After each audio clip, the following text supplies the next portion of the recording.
चलिए बुरी बातों से शुरू करते हैं और धीरे धीरे डरावने सपनों की ओर बढ़ते हैं। 10वां है चूहों का तहखाना। अगर आप मध्ययुग में लंदन, इंग्लैंड में जीवित होते तो आपने चूहों के तहखाने के बारे में जरूर सुना होता, क्योंकि इस सजा ने बड़े से बड़े खूंखार अपराधियों के दिलों में भी खौफ पैदा कर दिया था। ये लंदन टावर के सबसे निचले हिस्से में स्थित एक कोठरी थी, जहां कैदियों को घोर अंधेरे में जंजीरों और बेड़ियों में जकड़ कर रखा जाता था। लेकिन बात यह है कि यह तहखाना पास की नदी से जुड़ा हुआ था और नदी के जलस्तर के ठीक नीचे था। जब पानी का स्तर बढ़ता था तो नदी के किनारे रहने वाले सभी चूहे अपने आश्रयों से बाहर निकल आते थे और उन्हें नदी में नीचे की ओर तैरने के लिए मजबूर होना पड़ता था। इससे भूखे और गुस्से में भरे चूहे तहखाने के प्रवेश द्वार की ओर आ जाते थे, जहां उनका आमना सामना कैदी से होता था। लेकिन बदकिस्मत कैदी को असल में कुछ दिखाई नहीं देता था और वह केवल चूहों के पैरों की हल्की सरसराहट सुनता था जो तहखाने में प्रवेश कर रहे होते थे। कुछ ही मिनटों में ये हल्की आवाजें सैकड़ों में बदल जाती थी और उसके चारों ओर ये गुस्से में भरे और आक्रामक चूहे हमला करने लगते थे। कैदी के शरीर से चूहे छोटे छोटे टुकड़े नोचते थे, जिसके पास अब अपना बचाव करने का कोई तरीका नहीं था। हो सकता है कि वो कुछ घंटों के लिए चूहों को भगा पाए, लेकिन अंततः वो अत्यधिक थकावट से बेहोश हो जाता था। जब वो सोता था तब भी चूहे उसके शरीर को नोचते रहते थे। जब वह जागता था तो उसे अपने पूरे शरीर पर सैकड़ों निशान मिलते थे। लेकिन बात यहीं खत्म नहीं होती थी। कैदी को उसके अपराध के आधार पर कई दिनों या हफ्तों तक यहीं छोड़ दिया जाता था। लेकिन मध्ययुगीन काल के अंत तक सजा का ये रूप और भी विकृत होता चला गया और अंततः एक प्रकार की फांसी में बदल गया, जहां कैदियों को कालकोठरी में फेंक दिया जाता था और भुला दिया जाता था। Number 9, rack. ये लंदन टावर में दी जाने वाली एक और सजा थी। रैक एक यातना उपकरण था जिसका उपयोग इतिहास में कई स्थानों पर किया गया था। सजा का ये रूप मूल रूप से अपराध स्वीकारोक्ति प्राप्त करने के लिए बनाया गया था, आमतौर पर अपराधियों, गुलामों या युद्धबंदियों से। यह उपकरण एक बड़ी सीढ़ी जैसा दिखता था, लेकिन सुरक्षित सीढ़ियों के बजाय वे वास्तव में एक बेलन की तरह घूमती थीं। जब किसी कैदी को रैक पर रखा जाता था तो उसके पैरों और कलाई को एक रैचेट पुली सिस्टम से बांध दिया जाता था, जहां 2 कानूनी अधिकारी होते थे। रस्सियों को धीरे धीरे कसते हुए और उन्हें जगह पर जकड़ते हुए कैदी के कंधों, कूल्हों, घुटनों और कोहनियों पर हर मोड़ के साथ बढ़ता हुआ दबाव डाला जाता था। ये सब जानकारी हासिल करने के लिए किया जाता था, लेकिन जाहिर है कई बार सच्चाई को स्वीकार नहीं किया जाता था और कैदी वही कहने लगते थे जो उन्हें लगता था कि अधिकारी सुनना चाहते हैं। कभी कभी यह तरीका काम कर जाता था और कैदियों को छोड़ दिया जाता था, जबकि दूसरी बार झूठ बोलने के लिए उन्हें और भी अधिक यातनाएं दी जाती थीं। जब ये सारा कष्ट समाप्त हो जाता था तो कैदियों को आमतौर पर जोड़ों के जोड़ उखड़ जाने के साथ रिहा कर दिया जाता था, लेकिन अक्सर उन्हें पूरी तरह से लकवाग्रस्त छोड़ दिया जाता था। ऐसा ही मामला 1447 में इंग्लैंड में हुआ था, जब एएसयू नाम की 25 वर्षीय लड़की को घंटों तक रैक पर यातनाएं दी गईं और उसके सभी जोड़ों के उखड़ जाने के बाद उसे पूरी तरह से लकवाग्रस्त कर दिया गया। फिर उसे एक कुर्सी पर ले जाकर राज्य में जिंदा जला दिया गया। ये सब इसलिए हुआ क्योंकि उसने बाइबल के धर्मग्रंथों को पढ़ा और याद किया था, जिसका उपदेश वह निजी तौर पर महिलाओं के एक छोटे समूह को देती थी, वही महिलाएं जिनका नाम उसने यातना के दौरान बताने और उजागर करने से इनकार कर दिया था। यदि आप कैथोलिक धर्म के अलावा किसी अन्य धर्म का पालन करते थे तो ये समयावधि। चर्च, बेहतर होगा कि तुम किसी से एक शब्द भी न कहो, यहां तक कि अपने पति से भी नहीं, जिसने उसे पुलिस के हवाले किया था। नंबर 8, किल हॉलिंग। ये क्रूर सजा समुद्र में उन नाविकों को दी जाती थी जो चोरी करते थे या दूसरों के प्रति हिंसक होते थे और आमतौर पर इसका परिणाम मृत्यु होता था। किल हॉलिंग की शुरुआत नाविक के हाथों को रस्सी से बांधकर कील के पूरे घेरे में घुमाने से होती थी, फिर उसके पैरों को बांध दिया जाता था। इसके बाद नाविक को समुद्र में फेंक दिया जाता था, जबकि जहाज पर मौजूद लोग रस्सी को खींचकर उसे धीरे धीरे जहाज के बाहर, कील के ऊपर से भी घसीटते थे। इसी से इस सजा का नाम पड़ा है। लेकिन कई बार नाविक को इसकी चिंता भी नहीं करनी पड़ती थी क्योंकि वे कील तक पहुंचने से पहले ही मर जाते थे। यह इस बात पर निर्भर करता था कि रस्सी से बंधे लोग उस दिन कितनी मेहनत करने को तैयार है। नाविक न केवल डूबते थे और कील पर उनकी पीठ और गर्दन टूट जाती थी, बल्कि जहाज के बाहर मौजूद नुकीले बार्नेकल्स से वे पनीर कद्दूकस की तरह कट जाते थे। लेकिन अगर किसी चमत्कार से कोई नाविक बिना गिरे जहाज का पूरा चक्कर लगा लेता था तो मरने पर 3 में से एक बात होगी। पहला, उसे दूसरे दौर के लिए भेजा जाएगा और तब तक वह निश्चित रूप से मर चुका होगा। दूसरा, उसे रिहा कर दिया जाएगा और वापस जहाज पर जाने दिया जाएगा जहां वह धीरे धीरे संक्रमण से मर जाएगा। तीसरा, वह अपना शेष जीवन अकेले बिताएगा और उसका मजाक उड़ाया जाएगा क्योंकि अब वो सिर से पैर तक घावों से भरा होगा। 7वां, हाथियों द्वारा कुचला जाना। अब हम सूची के उस हिस्से पर पहुंच रहे हैं जहां जीना अब कोई विकल्प नहीं है। इस प्रकार की सजा का इस्तेमाल इतिहास में कई देशों द्वारा किया गया है, लेकिन हाल ही में इसका इस्तेमाल भारत में 19वीं शताब्दी में किया गया था, जो वास्तव में बहुत पुराना नहीं है अगर आप इसके बारे में सोचें। मान लीजिए कि आपकी परदादी ने इनमें से एक को देखा होगा। आप पूछ सकते हैं कि हाथी द्वारा कुचले जाने के लिए आपको किस प्रकार के अपराध करने होंगे? खैर, जाहिर तौर पर यदि आप अपने करों का भुगतान करने में विफल रहे तो ये काफी था, और निश्चित रूप से चोरी करना या दुश्मन सैनिक होना भी हाथी द्वारा कुचले जाने का एक अच्छा तरीका था। लेकिन इतिहास का सबसे परेशान करने वाला मामला तब था जब भारत के चौथे मुगल सम्राट ने एक ही दिन में बड़ी संख्या में अपराधियों को कुचलकर मारने का आदेश दिया, केवल इसलिए कि वह ऊब गया था और उसे कुछ मनोरंजन की आवश्यकता थी। जिस व्यक्ति ने अपने करों का भुगतान करना भूल गया था, उसे कुचल दिया गया। स्थानीय बाजार से सेब चुराने वाले व्यक्ति को कुचल दिया गया। सड़क पार करने वाले अनाथ बच्चे को कुचल दिया गया। अपने पड़ोसी की हत्या करने वाले और उसके अवशेषों को टमाटर के सूप के एक बड़े बर्तन में डालने वाले व्यक्ति को कुचल दिया गया। फिर उस सूप को अपने परिवार को खिलाया गया और अंधेरे में छिपकर उन्हें खाते हुए देखा गया। उनके चेहरे पर एक भयानक मुस्कान थी। आह, वो ठीक है, जाहिर है वो बहुत अच्छा सूप बनाता है। इस सार्वजनिक फांसी के कई तरीके हैं, लेकिन एक बात हमेशा एक जैसी रहती है। हाथी के ऊपर हमेशा एक आदमी होता है जो उसकी हर हरकत को नियंत्रित करता है। और यह जानबूझकर किया गया था क्योंकि इसका उद्देश्य ये दिखाना था कि शासक वर्ग कितना अद्भुत था।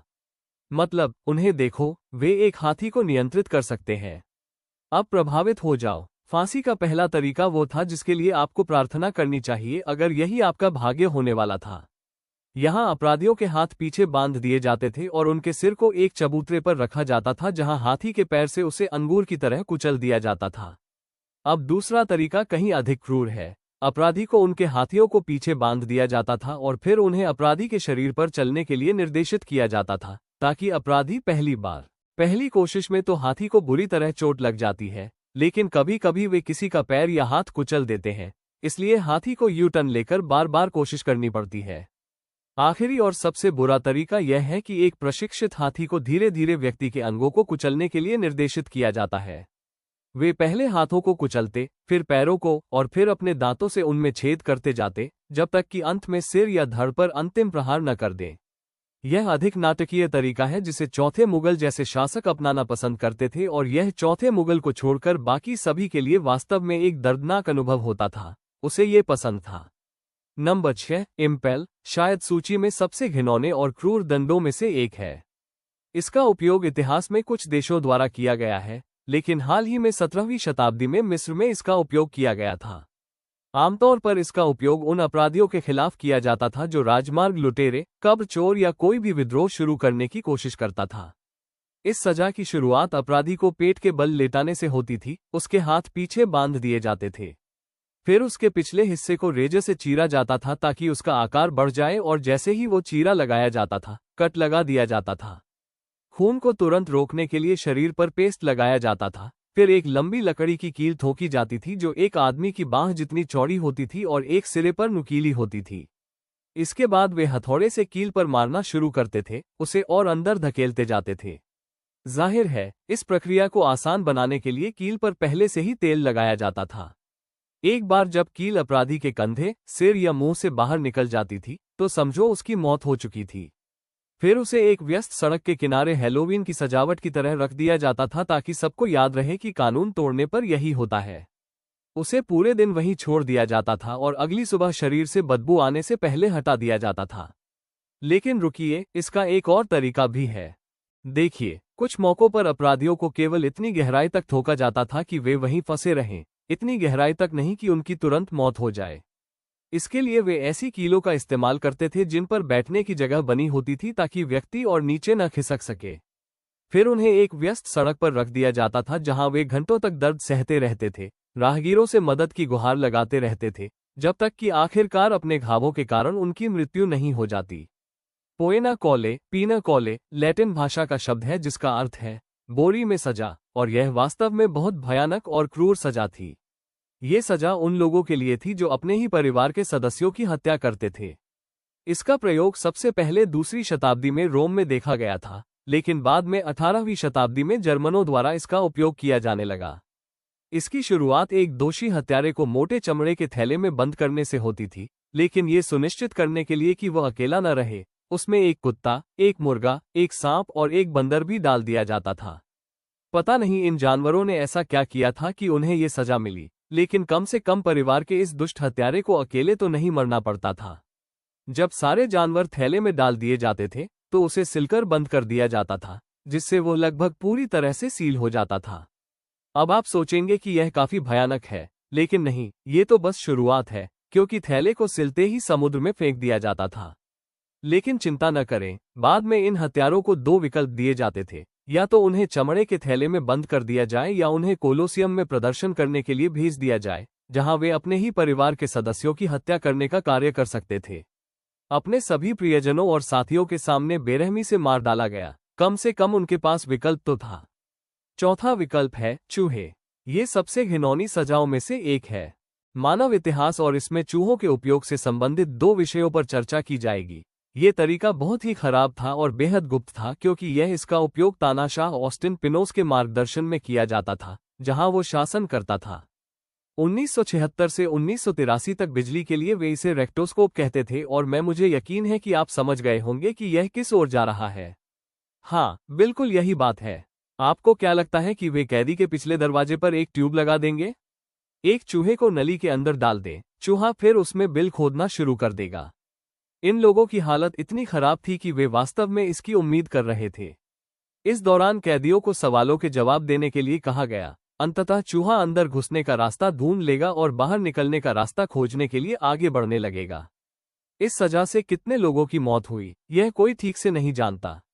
हम जानते हैं कि इस तानाशाह के शासनकाल में बहुत सारे लोग लापता हो गए थे। प्रभारी संख्या 3, अंतिम ज्ञात उपयोग प्रारंभिक काल में हुआ था। 1900 के दशक में अफगानिस्तान में ये सब 1921 में तब सामने आया जब राष्ट्रीय जियोग्राफिक्स ने अपनी पत्रिका में ये तस्वीर प्रकाशित की थी। 17वीं और 18वीं शताब्दी के दौरान संयुक्त राज्य अमेरिका में समय समय पर उपयोग किया जाता था। शताब्दी में एक उल्लेखनीय उदाहरण बोस्टन, मैसाचुसेट्स में था, जहां एक बोस्टन हार्बर में कुछ समुद्री डाकुओं को फांसी दी गई थी, जो एक बंदरगाह के रूप में कार्य करता था। बोस्टन की ओर आ रहे सभी नाविकों को चेतावनी। अब चलिए बात करते हैं इंग्लैंड के बारे में, क्योंकि वे इस प्रकार की सजा को बहुत पसंद करते हैं। इंग्लैंड में इसका इस्तेमाल देशद्रोहियों, हत्यारों, समुद्री लुटेरों और चोरों पर किया जाता था, लेकिन 1752 के बाद हत्या अधिनियम पारित किया गया, जिसके अनुसार सभी को हत्या के दोषी व्यक्तियों को सार्वजनिक रूप से फांसी देकर मृत्युदंड दिया जाना चाहिए। किसी प्रकार के विच्छेदन या कटाई द्वारा और 134 से अधिक पुष्ट लोग इस नियति का सामना करने वाले लोगों में कैद करने का सबसे आम रूप वास्तव में पिंजरे थे, और वे इस तरह दिखते थे। ये पूरी तरह से स्टील का पिंजरा था जो कसकर आकार दिया गया था। मानव शरीर के ऐसे रूप में ढलना जो इतना तंग था कि वह अनुमति नहीं देता था अंदर मौजूद व्यक्ति को हिलने के लिए कहा जाता था। फिर उन्हें 30 फीट या उससे अधिक ऊंचाई से लटका दिया जाता था। आमतौर पर सार्वजनिक सड़क या पानी के गड्ढे पर फर्श बनाया जाता है ताकि यह सुनिश्चित किया जा सके कि सबसे बहुत से लोग इस भयावह दृश्य को देख सकते थे। लेकिन मैं केवल मान लीजिए कि यह किसी भी चीज से ज्यादा परेशान करने वाला था, क्योंकि हर बार जब आप प्यास लगने पर और पानी का बर्तन भरने की जरूरत पड़ने पर आप मुझे यहाँ एक मरते हुए आदमी से निपटना होगा जो आपसे एक घूंट के लिए भीख मांग रहा है। लेकिन जनता की झुंझलाहट और यातना यही नहीं रुकी, क्योंकि अपराधियों की पिंजरों में मौत हो जाने के बाद शव को वहीं छोड़ दिया जाता था। अंदर वर्षों तक सड़ता रहता है और स्थानीय लोग शिकायत करते रहते हैं। मृत्यु की गंध इतनी तीव्र थी कि वे सो भी नहीं पा रहे थे। रात में तो कुछ मानव अवशेषों के भी वहां मौजूद होने की खबरें आई हैं। एक सरकारी अधिकारी द्वारा सूचित किए जाने से पहले वे 20 वर्षों से अधिक समय तक इन पिंजरों के अंदर बंद रहे। आखिरकार मुझे याद आया कि इसे साफ करना है। नंबर 2 स्कैफ आईएसएम। ये था प्राचीन फारसी साम्राज्य द्वारा प्रयुक्त एक प्रकार की सजा। हत्या के दोषी पाए जाने वाले किसी भी व्यक्ति को सबसे पहले अपराधी माना जाएगा। उन्हें नाव के अंदर पीठ के बल लिटाकर बांध दिया गया था। नाव में 4 लोग थे। छेद इस तरह से काटे जाते हैं कि व्यक्ति के हाथ और पैर बाहर रहें। नाव में और पानी में उन्हें जबरदस्ती बड़ी मात्रा में भोजन खिलाया गया। वे तब तक शहद और दूध पीते थे जब तक उनका पेट पूरी तरह भर न जाए। फिर उनके पूरे शरीर पर दूध और शहद का लेप लगाएं। इन सभी चरणों के पूरा होने के बाद उसे बाहर धकेल दिया गया। झील के बीचों बीच जहां वो पूरी तरह से गर्मी के संपर्क में था सूरज, लेकिन सूरज जल्द ही उसकी सबसे कम चिंता बन जाएगा। देखिए, उन्होंने उसे दूध और शहद इसलिए नहीं खिलाया क्योंकि यह एक बेहतरीन अंतिम भोजन है, लेकिन इस संयोजन के कारण व्यक्ति को अत्यधिक दस्त हो जाते हैं जो मीठे शहद के साथ मिलकर आकर्षित करते हैं चूहे, कीड़े, ततैया, मधुमक्खियां, मक्खियां और अन्य सभी जानवर जो आसपास रहते हैं। पास रहने वाले अन्य जानवर पूरी रात जानवरों द्वारा सताए जाने के बाद शायद दिन थोड़ा बेहतर हो जाए। ऐसा नहीं होता, क्योंकि अगले दिन सूरज उगते ही नाव के अंदर बैठे व्यक्ति को दूध और शहद का एक और बड़ा भोजन मिलता है और साथ ही उसे और भी ज्यादा साबुन से नहलाया जाता है। ये रोजाना किया जाता था ताकि सजा को यथासंभव लंबे समय तक बढ़ाया जा सके। ये भी अच्छी तरह से दर्ज किया गया था कि चूहे लगातार व्यक्ति के पिछले दरवाजे से अंदर घुसने की कोशिश करते थे। वे शायद अपने अगले भोजन की तैयारी में लगे रहते थे। जॉन सैरिस नामक एक लेखक ने ऐसी ही एक घटना का विस्तार से वर्णन किया है। उन्होंने आगे कहा कि यह सबसे भयानक और क्रूर प्रकार की सजाओं में से एक थी क्योंकि यह बहुत लंबी चलती थी और इसका कोई अंत नजर नहीं आता था। उन्होंने एक ऐसे व्यक्ति के बारे में लिखा जो अपने घावों से मरने से पहले पूरे 17 दिनों तक जीवित रहा। ऐसा लगता है कि उस व्यक्ति ने अपने अंतिम कुछ दिन पूरे चेहरे पर ततैयों से ढके हुए और सड़ते हुए मांस के साथ बिताए, जो परजीवियों और कीड़ों के झुंड से भरा हुआ था, और साथ ही वो अपने ही मल से सना हुआ था। सबसे बड़ी सजा OET का सीधा सा मतलब है फ्रेंच में भूल जाना।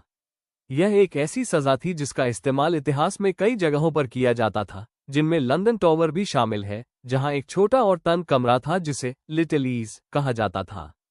ये कमरा न केवल घोर अंधेरा था, बल्कि इतना छोटा भी था कि कैदी इसके अंदर न तो बैठ सकते थे, न खड़े हो सकते थे और न ही लेट सकते थे, और उन्हें कई दिनों तक इसी असहज स्थिति में छोड़ दिया जाता था। सबसे प्रसिद्ध OET में से एक लंदन टॉवर वाला नहीं, बल्कि पड़ोसी जिले वारविक में वारविक कैसल के अंदर है। यहाँ कैसल के तहखानों में जमीन के बहुत नीचे एक बहुत छोटी और संकरी कोठरी है जो पूरी तरह से पत्थर की बनी है और इसे बंद करने के लिए एक धातु का दरवाजा है। कैदियों को कोठरी के अंदर फेंक दिया जाता था और भुला दिया जाता था। जैसा कि नाम से पता चलता है, कैदी को बस वहीं बैठकर अपनी अपरिहार्य मृत्यु का इंतजार करना पड़ता था, जो आमतौर पर कुछ दिनों में पानी की कमी या भूख से हो जाती थी। अब बेशक ये सबसे अच्छी स्थिति होगी क्योंकि वास्तविकता में ज्यादातर समय कोठरी के अंदर पहले से ही एक सड़ता हुआ शव होता था जो नए कैदी का साथ देता था। कोठरी का पिछला रहने वाला उसके आने वाले भाग्य की दैनिक याद दिलाता था। ये उसके अकेले साथी नहीं होंगे, क्योंकि भूमिगत कालकोठरियां चूहों से पूरी तरह भरी हुई हैं, जिन्हें मानव मांस का स्वाद लग चुका है। लेकिन रुकिए, अभी और भी बहुत कुछ है। यूरोप के कई किलों में ऐसी ही भूमिगत कालकोठरियां मौजूद थीं और हाल ही में ऐसी कई कालकोठरियां मिली हैं जिनमें दर्जनों बल्कि सैकड़ों मानव अवशेष मिले हैं, जो इस बात का सबूत है कि इनकी सफाई शायद ही कभी की जाती थी। उदाहरण के लिए, आयरलैंड के लीप कैसल में 1900 में किले के जीर्णोद्धार के दौरान एक मजदूर को चैपल के अंदर एक दीवार के पीछे एक छोटा सा छेद मिला। इस छेद से 8 फीट की गहरी खाई थी जो एक बड़े ओबलेट रास्ते तक जाती थी। अंदर जो मिला उसे देखकर मजदूर दंग रह गया, क्योंकि वो इतने कंकालों से भरा हुआ था कि उसे साफ करने के लिए कई गाड़ी भरकर कंकाल निकालने पड़े। लेकिन जब आपको लगता है कि यह भाग यहीं समाप्त होता है, तो कहानी यहीं खत्म नहीं होती। देखिए, ऐसी कई कहानियां हैं जिनमें लोगों को इन कालकोठरियों में बंद करके वर्षों तक जीवित रखा गया। वे भोजन के टुकड़ों और बहुत कम मात्रा में पानी पर जीवित रहे, अपनी अपरिहार्य मृत्यु को यथासंभव लंबे समय तक टालते रहे। इन कोठरियों को कभी कभी जमीन के स्तर पर भी बनाया जाता था ताकि वे आवाजें और हंसी सुन सकें। बाहर के लोगों के लिए एक ऐसा अनुभव जो उन्हें इस जीवन में फिर कभी नहीं मिलेगा। बाय बाय दोस्तों, तुम लोगों को इस वीडियो को देखकर कुछ सीखने को मिला तो वीडियो को लाइक शेयर सब्सक्राइब करके जाना दूसरे वीडियो को देखने के लिए।